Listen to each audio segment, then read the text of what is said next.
Vienna, 1909, just as the snow began to fall on the Schönbrunn Palace gates. The duel was over in 7 minutes. Victor Rennard, former attaché to the Austro-Hungarian ambassador in Paris, stood with his right hand bleeding through his glove. His opponent sprawled unconscious in the slush beneath the orchard wall. A second too slow. A single insult too many. Blood had answered blood. He walked away before the seconds could accuse him of anything worse than pride. By nightfall, the court had already turned. The Archduke's nephew, his opponent, was recovering, but Victor's career was not. Letters came. The War Ministry froze his commission. A summons to speak before the Imperial Council was withdrawn. His name, once spoken with polite curiosity in Vienna's winter salons, vanished like candle smoke. By morning, he had no post, no pension, and no place in the Empire's machinery. He rode south. Gweneth Kaler had not expected her mother to sell the piano, or the silver, or the last of the French lace, boxed since Gwyneth's confirmation. But ever since her father's death 2 years ago, gored by a bull, he'd insisted on inspecting alone. Their estate, near Graz, had become a house of retreating corners. The servants dwindled. The creditors came. And when the Baroness von Hohenegg offered to take Gweneth on as a companion at her winter villa in Trieste, her mother had packed her bag before she could protest. The villa was cold. The Baroness was colder. She rose late, expected Gweneth to read aloud from French novels until her nap, and refused any talk of politics or music newer than 1895. But Gweneth was not a girl who withered. Each morning, she walked the cliffs above the Adriatic and memorized the faces of gulls.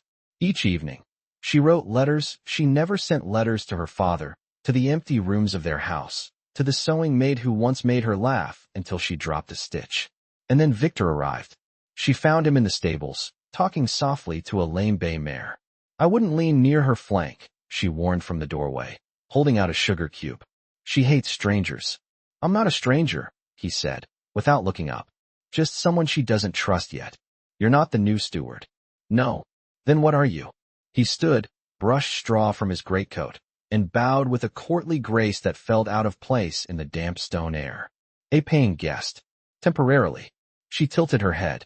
What does that mean? It means I'm tolerated. She smiled. Then we're alike. They met again the next morning, and the morning after that.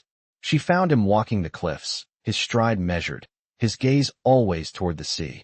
He found her sketching the harbor from memory, the wind tearing pages from her lap. They didn't speak of Vienna. Not at first. She didn't ask about the scar at the edge of his palm. He didn't ask why she flinched when the Baroness called for her with a bell.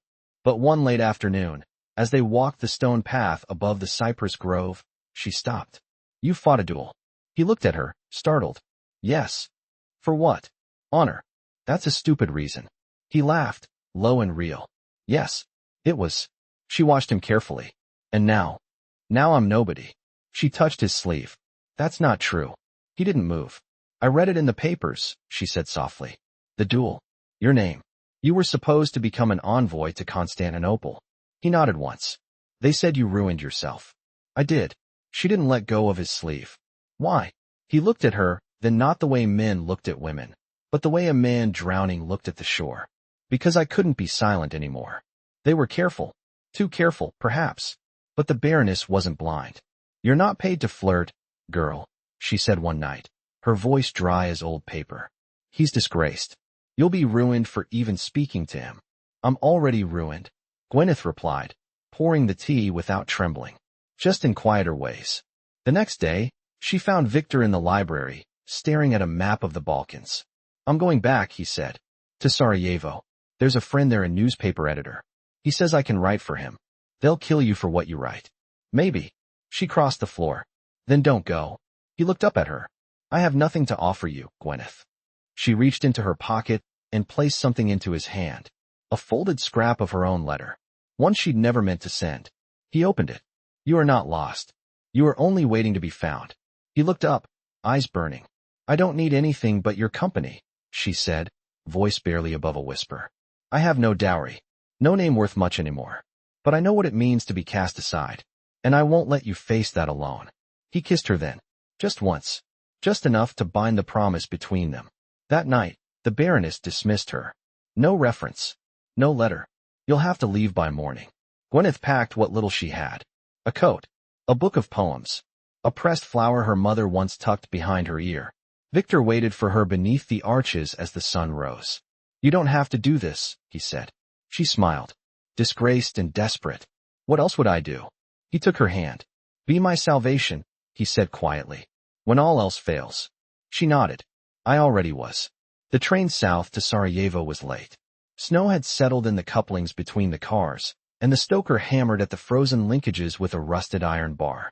Gweneth stood beside Victor beneath the soot-streaked eaves of the station in Rijeka, her gloved hands clenched over the handle of a carpet bag.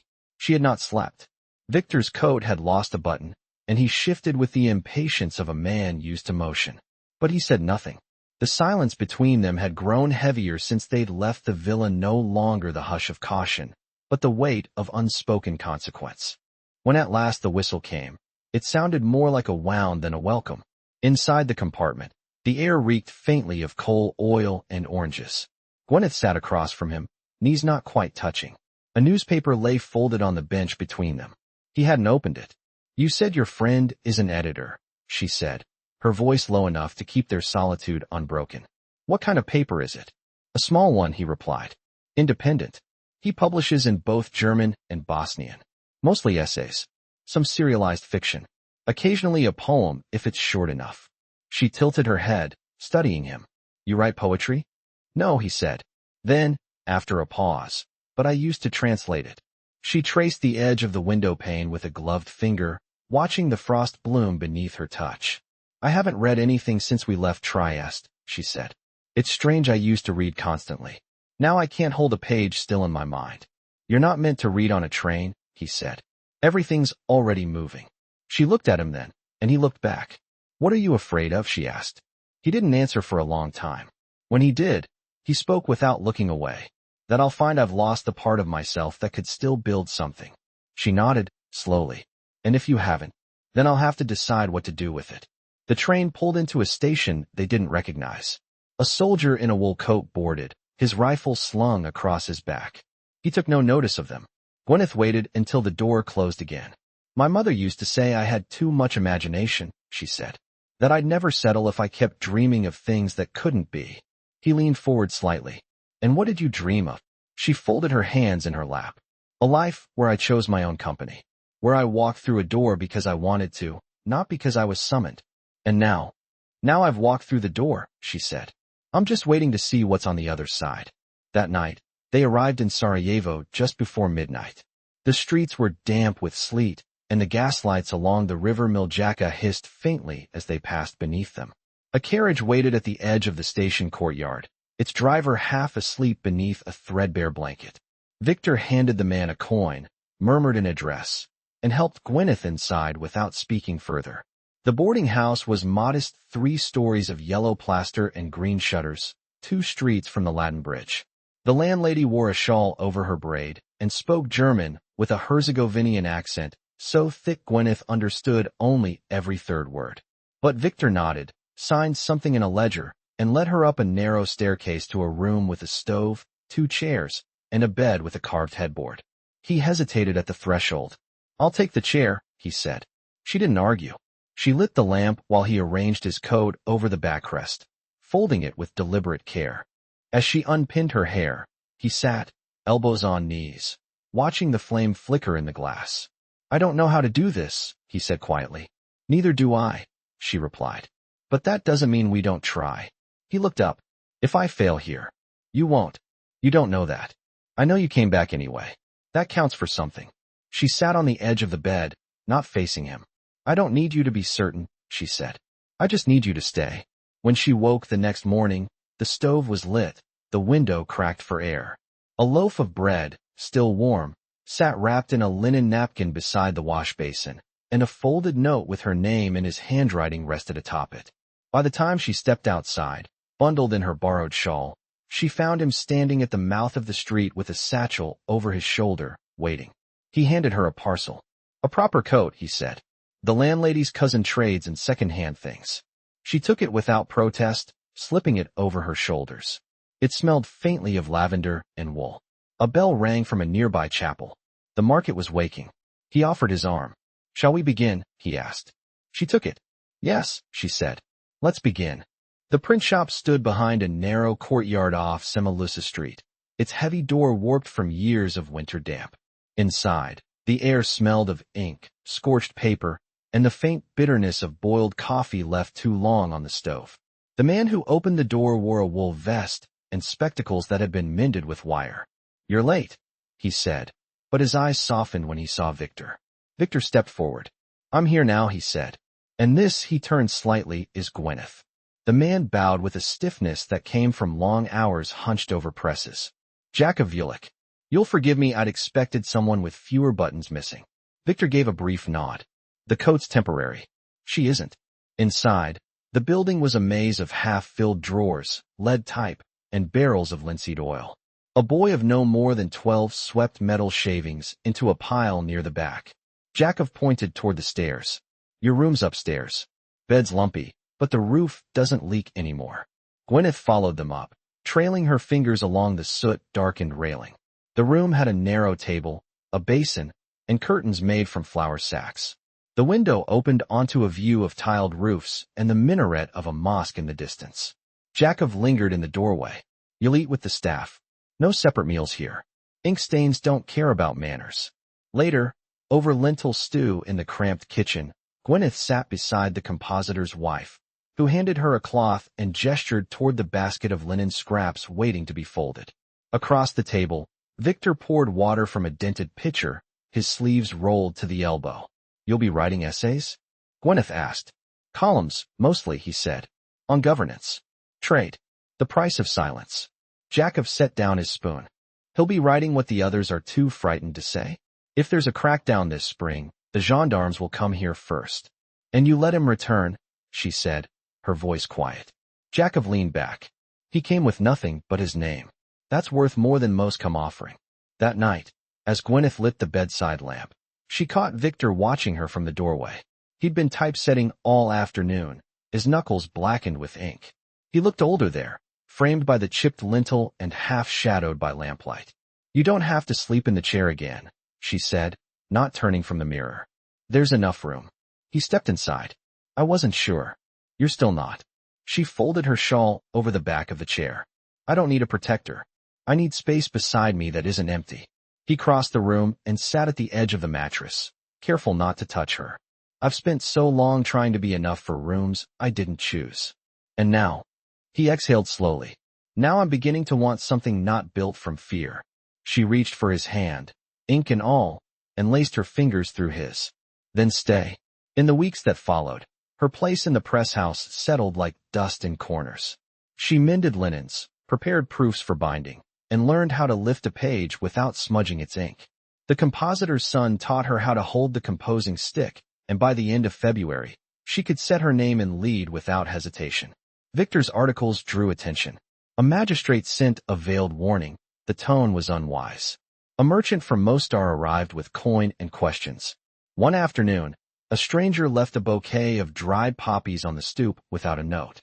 "You've stirred something," Gweneth said, watching him read over his latest piece. He dipped his pen once more and said, "It needed stirring." That night, as they walked along the river, she paused near the Latin bridge and turned to him. "Do you ever miss what you had before?" He glanced at the water. "Only the illusion of safety, not the cost of keeping it." She reached into her coat pocket and pulled out a folded scrap of paper, one of his early drafts, now softened at the creases. "I kept this," she said. "The first time you wrote something that didn't ask for forgiveness." He took it, eyes searching hers. "Why?" "Because it reminded me I wasn't the only one learning how to stand without permission."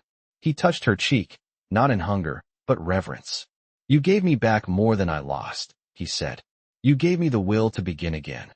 She leaned into his touch, the cold air catching in her throat. "And you gave me a home not built of walls." When they kissed, it was not tentative nor urgent. It was the quiet joining of two who had known absence long enough to treasure presence. Behind them, the bells of the old cathedral rang once. They didn't turn. By late March, the river had thawed. The mornings came earlier now, mist lifting off the rooftops in a hush of soft light. Gweneth stood at the narrow sill of their room, binding her hair with a strip of linen. The scent of paper pulp from the shop below drifted upward and mingled with the faint trace of roasted chestnuts from a cart that passed every morning at the same hour. Victor had already gone down to the press room. She could hear the rhythm of the foot-operated press, one of Jacob's sons working the platen with the steady cadence of someone who had done it since childhood. She buttoned her bodice slowly, fingers lingering over a loose thread near the collar. She dreamt of her mother the night before. Not the brittle woman who had sold the piano, but the one who once stitched violets into the hem of Gweneth's christening gown. She woke with the ache of it still in her chest, the soft brush of a long-lost tenderness. When she stepped into the print room, Victor was standing near the galley rack, sleeves rolled back to his elbows, arguing quietly with Jacob in Serbo-Croatian. His voice was low but firm, his brow furrowed in concentration. Jacob, arms crossed, did not interrupt. When the conversation ended, the older man nodded once, and Victor turned to her, his expression unreadable. "There's been an invitation," he said. "You should hear it with me." They walked together to the rear courtyard, where the sun cast long shadows against the lime-washed walls. Victor unfolded a letter from his pocket sealed in green wax, stamped with a provincial crest Gweneth didn't recognize. "It's from a bookseller in Cetinje," he said. "He's read the essays. Wants to print a small volume." She took the paper from his hand, eyes scanning the careful script. "Montenegro." Victor nodded. "He says he can arrange safe passage. They're less washed at least for now." She handed it back, thoughtful. "Would you go?" His gaze lingered on the weathered archway above them. "I thought I'd stopped wanting that kind of recognition." "You haven't," she said. He met her eyes. "And if I left something behind I couldn't bear to lose?" "Then you'd take it with you." He was quiet for a moment. Then he said, "Would you come?" She studied him, the way his voice did not tremble, but held just enough hesitation to betray the cost of asking. "I would," she said, "but not as your shadow." He stepped closer. "Not as anything less than my equal." The weeks that followed became a quiet flurry of preparation. Gweneth took on more typesetting, learning to balance the composing stick while reading mirror-reversed letters. She helped bind pamphlets with twine and paste, her hands growing calloused in new ways. At night, they read aloud to each other by lamplight essays from the pamphlets, passages from banned novels Jacob kept hidden beneath the pantry floorboards. One evening, as early rain tapped against the window panes, Gweneth folded a wool shawl over the edge of a small trunk. "I don't remember ever packing for something I wanted," she said. Victor sat at the table, organizing loose pages into a satchel. "Your sketches, will you bring them?" She hesitated. "They're not finished." "Maybe they're not meant to be," he said. She looked at him. "Will you leave anything behind?" He held up a single page. "The first column I wrote here. I don't want to carry its anger." They left Sarajevo in early May, boarding a carriage bound south before dawn. The city was quiet, its minarets and church spires swallowing the last of the night. Gweneth tucked her hand into Victor's as the driver cracked the reins. The clatter of hooves echoed down the cobbled streets, and no one saw them go. The road wound through valleys ringed with beech and fir, their trunks slick with spring rain. They passed shepherds leading flocks through misted pastures, and children waving from slate-roofed cottages. Victor wrote in a notebook most of the way, pausing only to refill his pen or glance at Gweneth with a look that needed no translation. By the third evening, they reached a village where the bookseller had arranged lodging a whitewashed room above a tavern, with a hearth and a carved chest that smelled faintly of sandalwood. The bookseller himself arrived the next morning, thin and quick-eyed, with a handshake that lingered. "I've read your words," he said to Victor, then turned to Gweneth. "But I hadn't expected to meet her." "She's the reason they exist," Victor replied. That night, after supper, Gweneth stepped out to the terrace alone. The stars were sharp above the mountains, and the air held the trace of wood smoke and rain-cooled stone. She closed her eyes. Victor joined her without a word, wrapping his coat around her shoulders. He rested his hand lightly at her waist. "I thought I'd lost the part of myself that could still hope," he said. "And now?" she asked. He gazed out at the hills, their shapes softened in darkness. "Now I know I was only waiting for someone brave enough to see it." She turned to him, voice quiet. "I wasn't brave. I was desperate." He looked at her, the corners of his mouth lifting just slightly. "And still you stayed." She nodded. "And I always will." They stood there, wrapped in silence, until the candles in the tavern below winked out, and only their breathing remained.